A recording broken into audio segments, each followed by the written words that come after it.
Let us enter into this time of worship and celebration.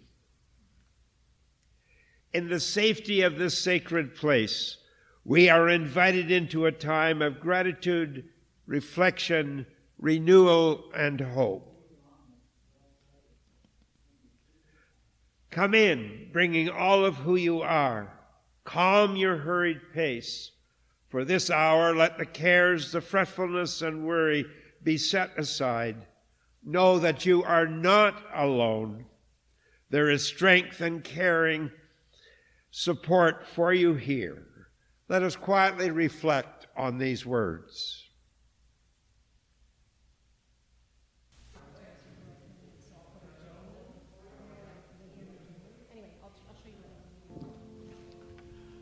Good morning, everyone. Let me welcome one and all to this time of worship here with our Westminster United Church family. There are some announcements in the bulletin. I invite you to please take a moment to read them. I will just highlight some of them now. A reminder that we're invited to a special open house for Charmaine Bailey when she is commissioned. It will be held at Bedford on Saturday, June the 25th from 1 to 4 p.m. This afternoon, Reverend George Bozanich at Emmanuel United Church will be having his covenanting service. It will be at Emmanuel Church, and I'm looking for here's the email I received. If you're planning on going, George has sent this email, and it says, construction has commenced on Lincoln Road from Tecumseh Road to Seneca, and as of Friday at noon, Lincoln is not accessible. It might be best to access the church parking lot on Mohawk Street from the east, Windermere. If you want more details about those instructions, I do have the email here. Jeannie has asked me to remind you that the latest fund script is due next Sunday on June the 12th. Please read the other announcements, and Bonnie, you have an announcement for us too.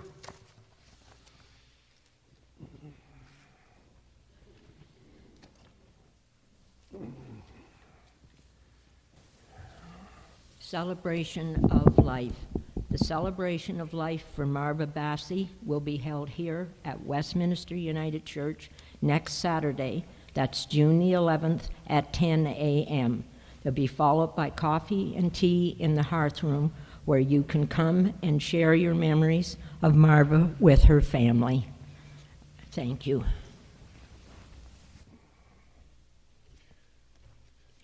For those of you who didn't receive what's happening, I'm wearing all this stuff because I had a fall last Monday and did a little bit of damage, but I'm coming around.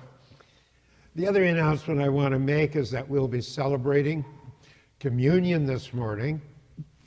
The United Church of Canada has what is called an open communion. That means that everyone, without exception, is welcome to take part in communion. There are no fences around the communion table. If you're a member of another denomination or no denomination at all, you are welcome. This is not my table. It's not the church's table. This is the table that belongs to the living Spirit of Jesus. And as he accepted everyone, we accept everyone during communion. Are there any further announcements? Let us take a moment now to acknowledge the territory in which Westminster United Church stands. Westminster United Church sits on the traditional territory of the Three Fires Confederacy of the First Nations, which includes the Ojibwa, the Odawa, and the Potawatomi. We respect the long-standing relationships with First Nations people in this place, in the 100-mile Windsor-Essex Peninsula and the Straits des Detroit of Detroit.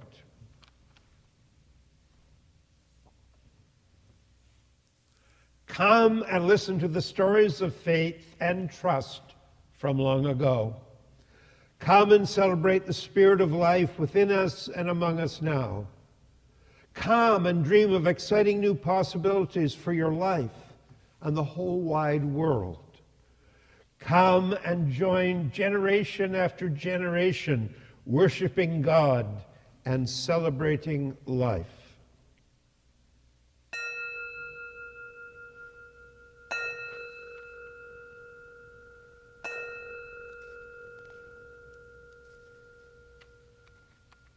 On this Pentecost Sunday, we gather together to entrust ourselves and the world to the spirit of love and to each other, to find peace and healing in the joy of music and words, in the stillness of prayer and the Spirit's enfolding love. Let us come together in prayer. God in the midst, come close to us and help us come close to you as for a fraction of time we step back from the activities of the day. If God is the source of life, we worship by living. If God is the source of love, we worship by loving.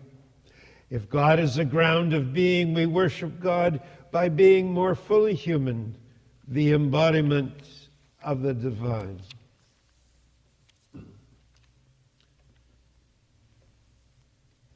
Please join with me now as we pray together the Lord's Prayer.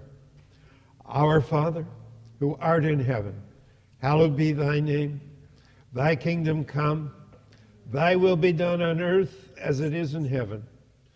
Give us this day our daily bread, and forgive us our trespasses, as we forgive those who trespass against us. And lead us not into temptation, but deliver us from evil.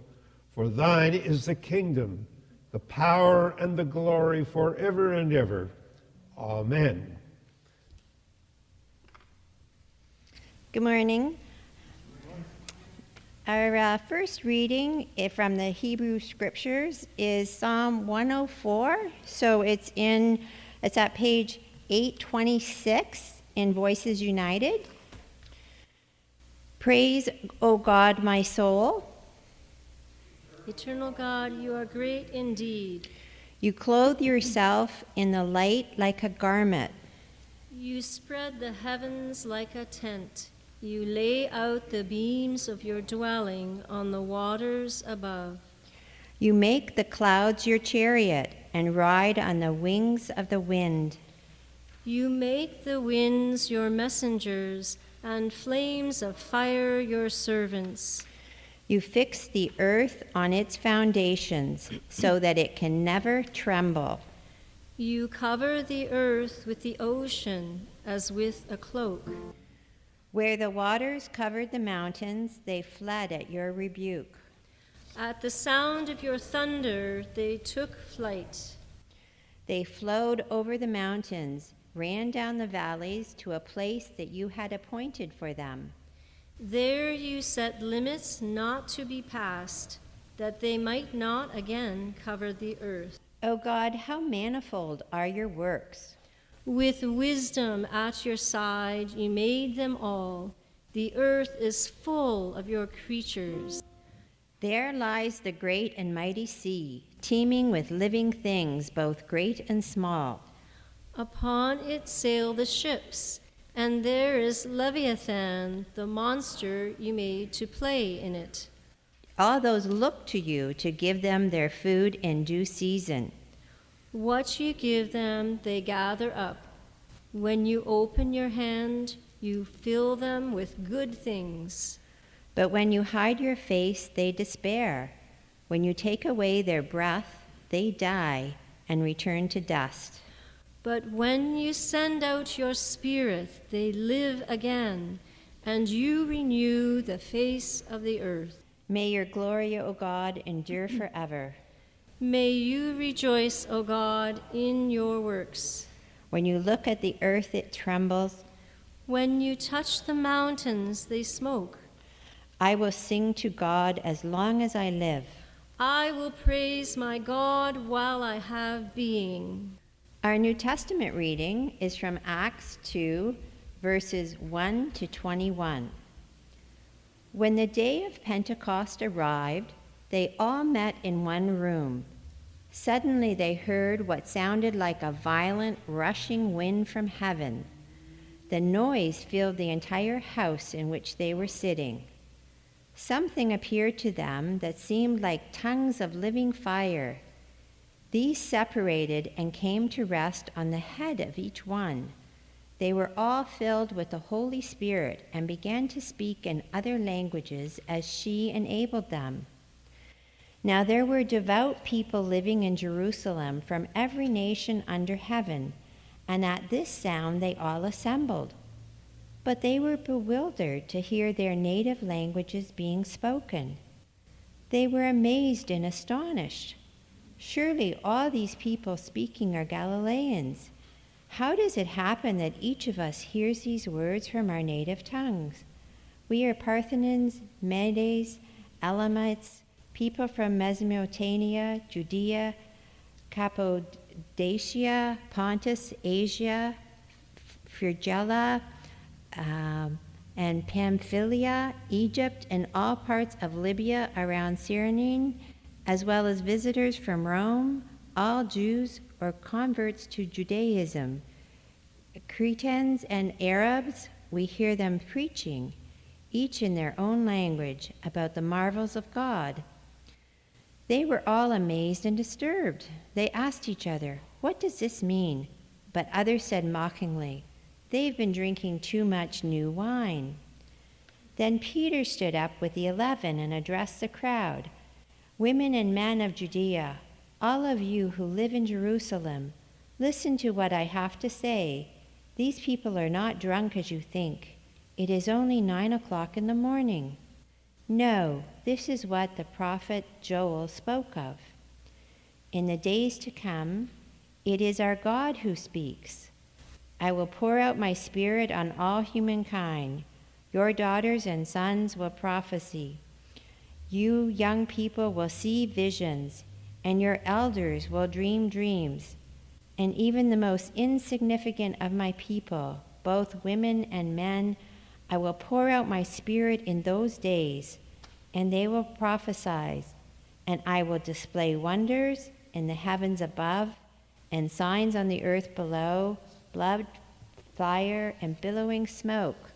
And the sun will be turned into darkness, and the moon will become blood, and before the coming of the great and sublime day of our God, and all who call on the name of our God will be saved."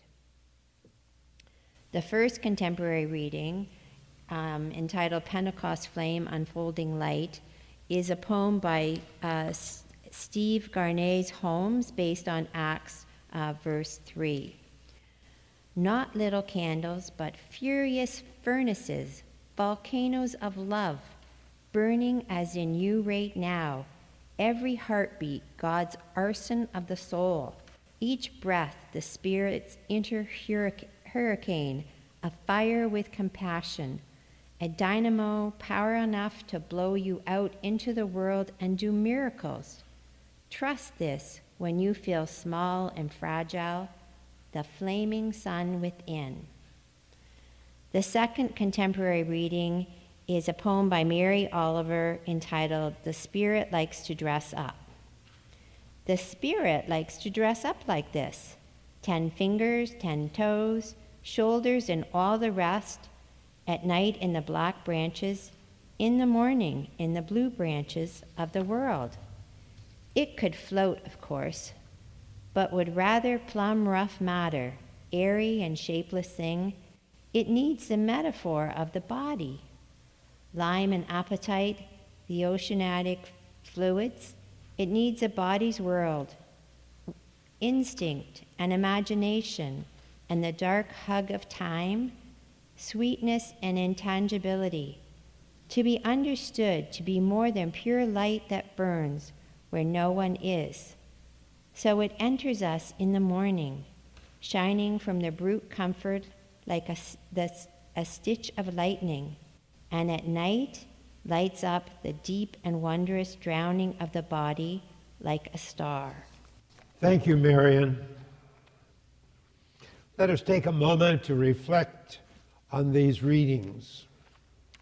Spirit of life and love, as we reflect on these words, give us wisdom to translate them into the setting of today's world and the courage to live them out in the circumstances of our own lives. Amen. I should explain that Wilma is filling in for Michael today. Michael is in Montreal visiting his mom, who is in hospital. And we thank you especially today, Joanna, for bravely soldiering on in spite of family situations. Let us now surrender ourselves to rest a moment and enter a time of silent and peaceful reflection.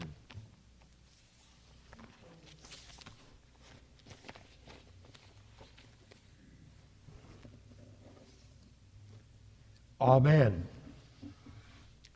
I think most churchgoers, and even some people who have rarely, if ever, darkened the church doors, are familiar with the Christian story of Pentecost that Marion just read to us from the first chapter of the book of Acts.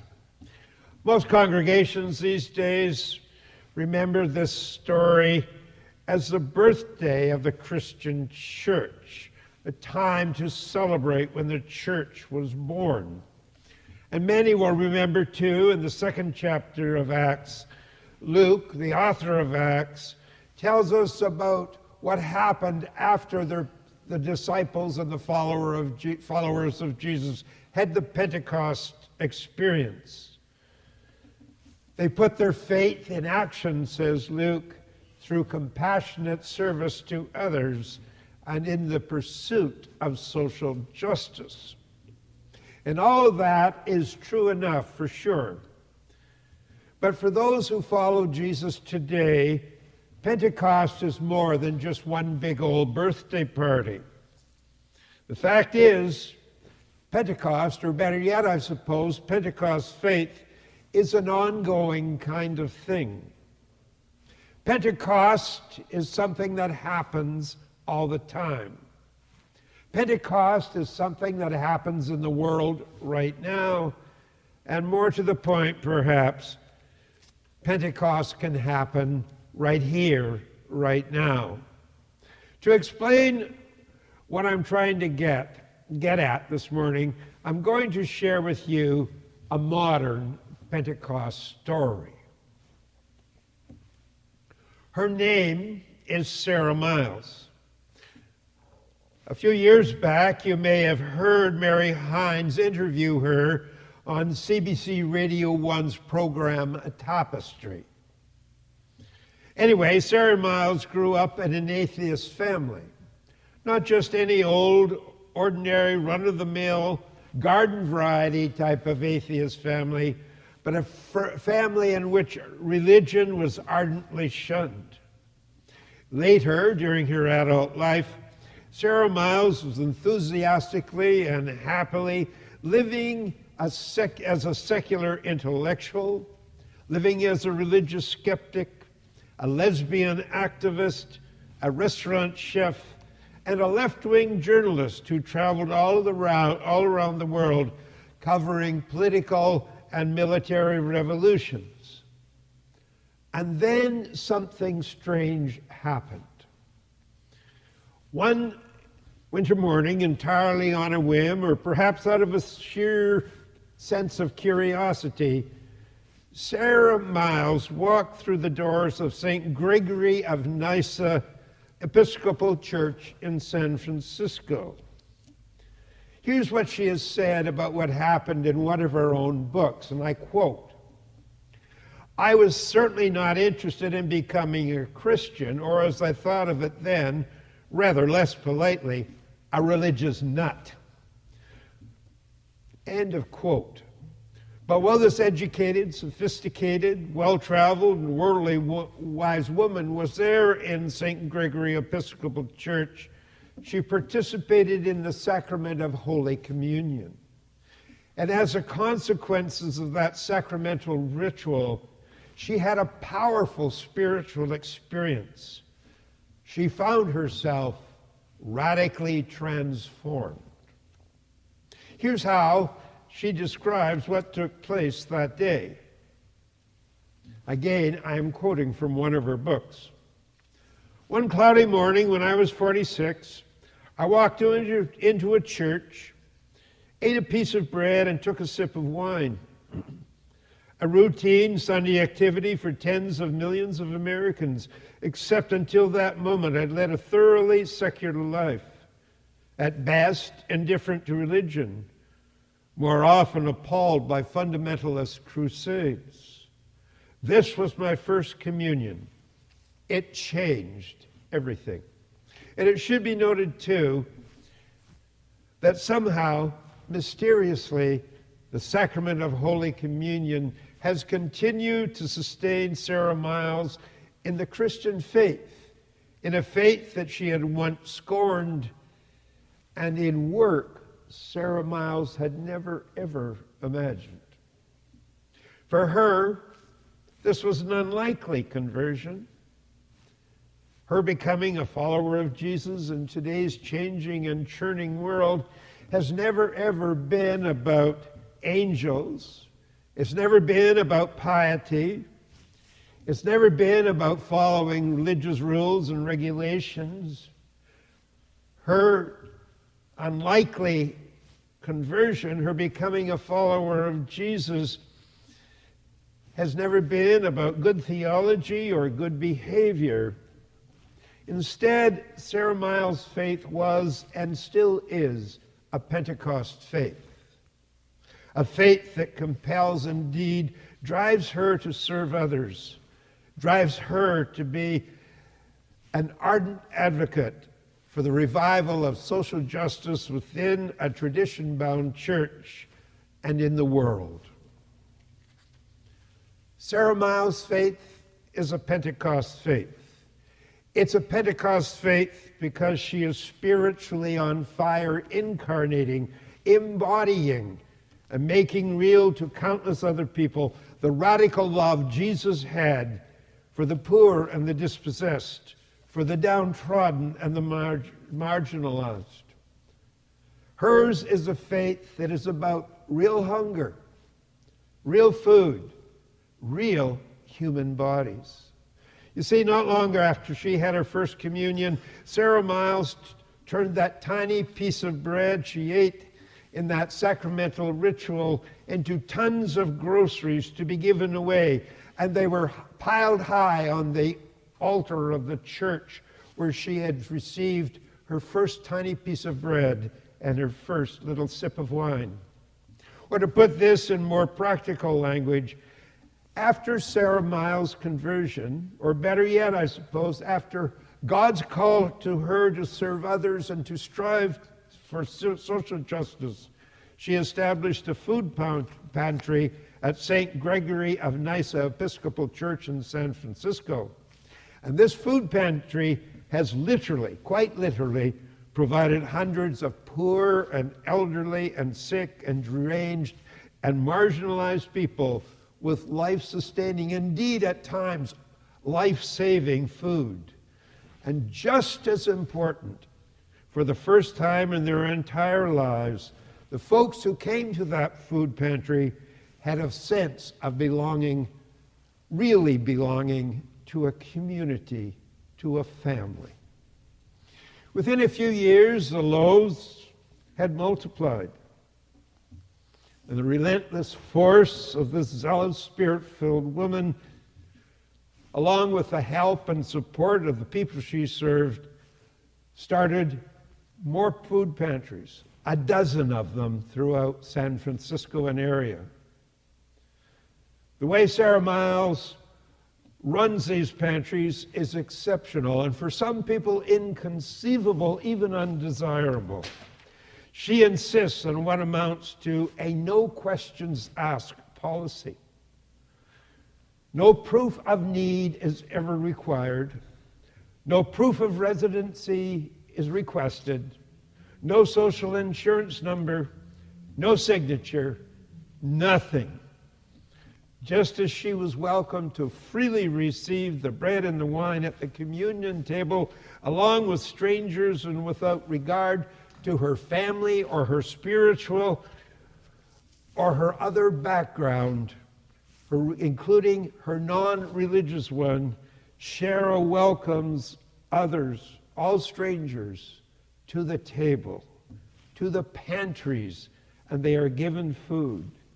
Sarah Miles treats each and every person, every human being in need, as human beings worthy of respect, decency, and dignity. And because of this fact alone, many of those people who came for food also became Sarah Miles' personal friends, and they volunteered at the various food banks she set up.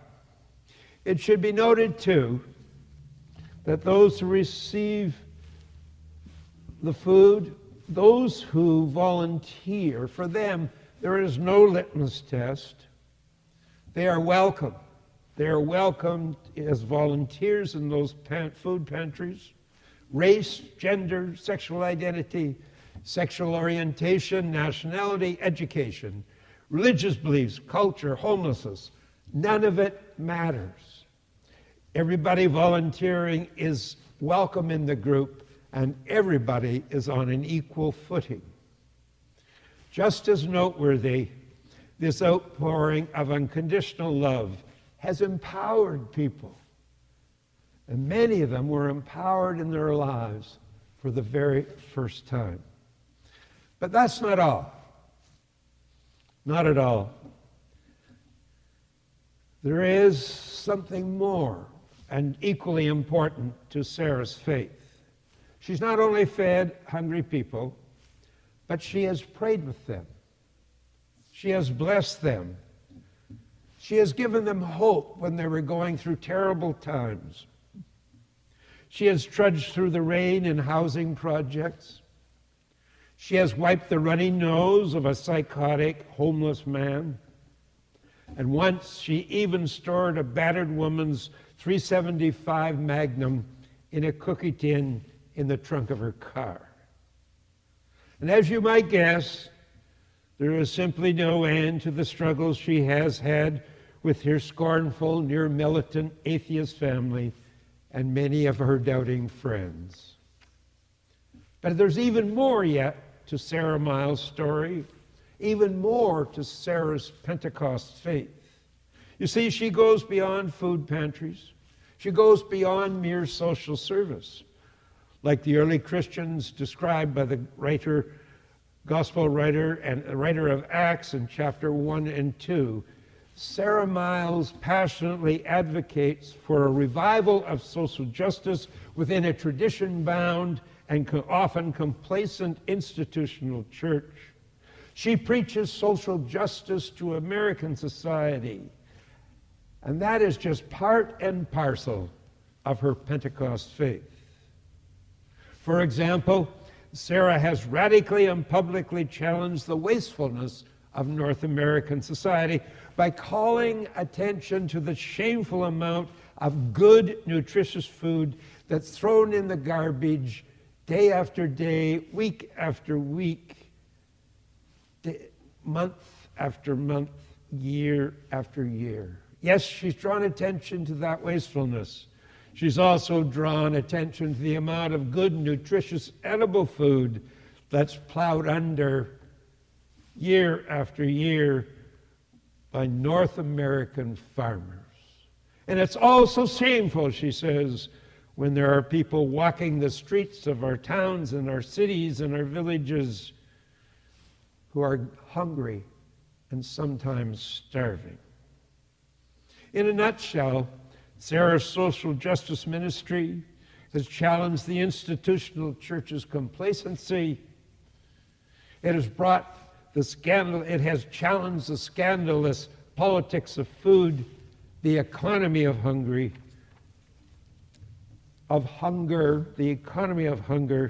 and the arbitrary rules of money.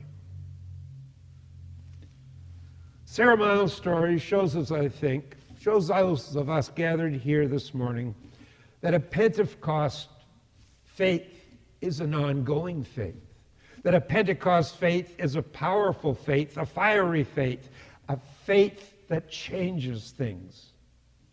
Some of those changes are welcome in church and society. Some of them definitely are not. Whether the changes come along and whether we like them or lump them, one thing is absolutely for sure: an on-fire Pentecost spirituality always directs individuals of faith and communities of faith to their neighbors in need.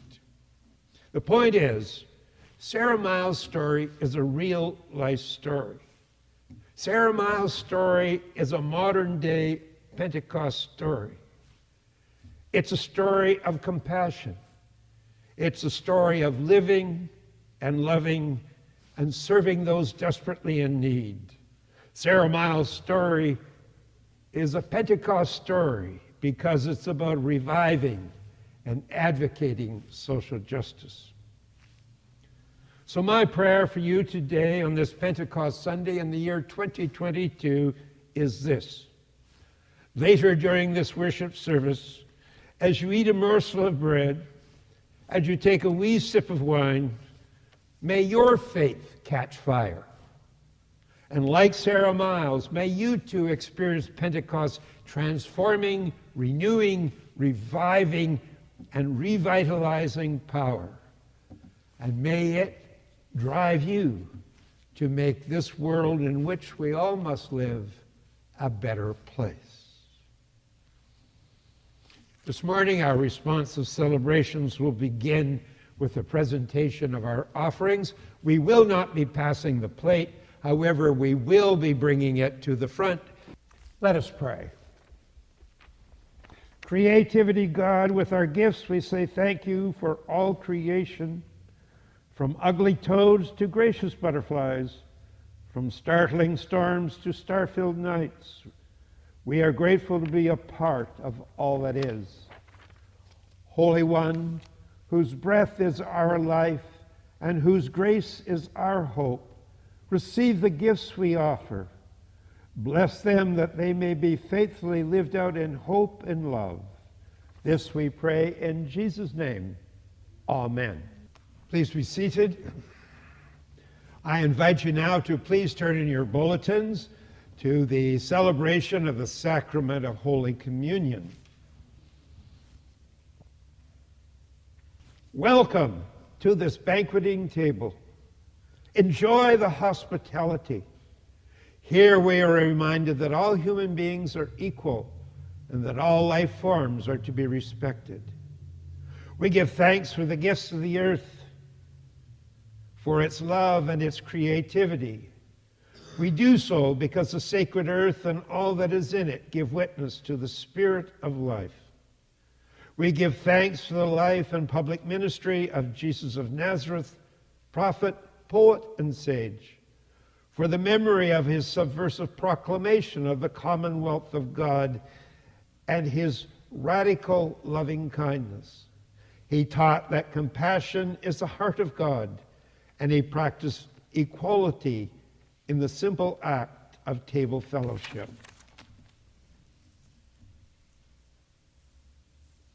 When Jesus blessed the bread, he used his traditional Jewish prayer saying, "Blessed is the Holy One of Israel, sovereign of all that is, which brings forth the grain from the ground." And when he blessed the cup, he again used his traditional Jewish prayer saying, "Blessed is the Holy One of Israel, sovereign of all that is, who brings forth the grape from the vine." And here today on this Pentecost Sunday, we share in this act of friendship with millions of people all around the world and the faithful people of the past. With them we say, gifts to share and sustaining memory bring people of hope together. The Jesus banquet's joy and celebration mark the presence of light. To gather around this table, to break bread freely and to share the cup openly is to bring justice to life. True acts of sharing help us to be like the human Jesus who taught Be compassionate as God is compassionate, and who said, give and there will be gifts given to you.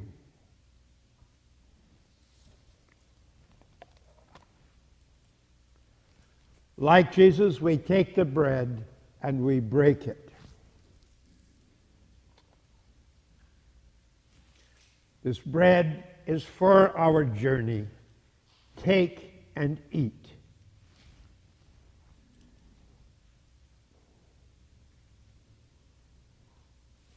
And like Jesus, we pour out the wine.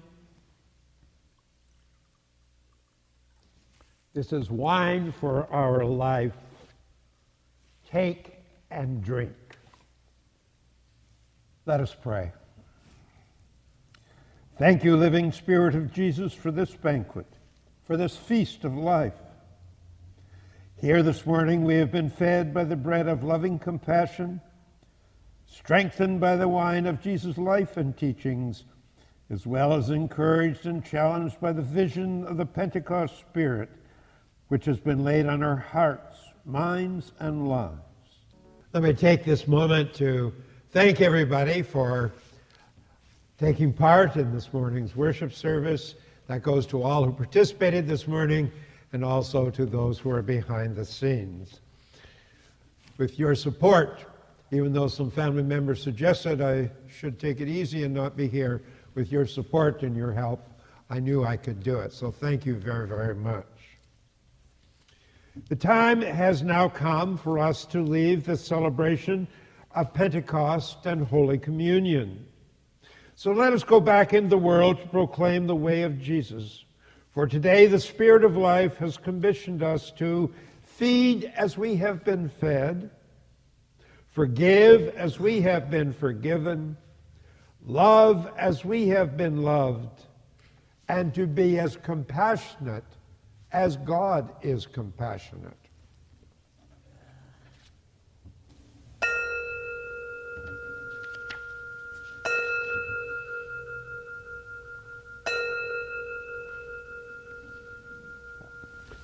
Go now from this time of Pentecost worship and celebration in the confidence of knowing that the Spirit of life's limitless grace, infinite love, encompassing compassion, and relentless companionship are with you always. This is Reverend Del Stewart. I hope you enjoyed this audio presentation of today's time of worship and celebration.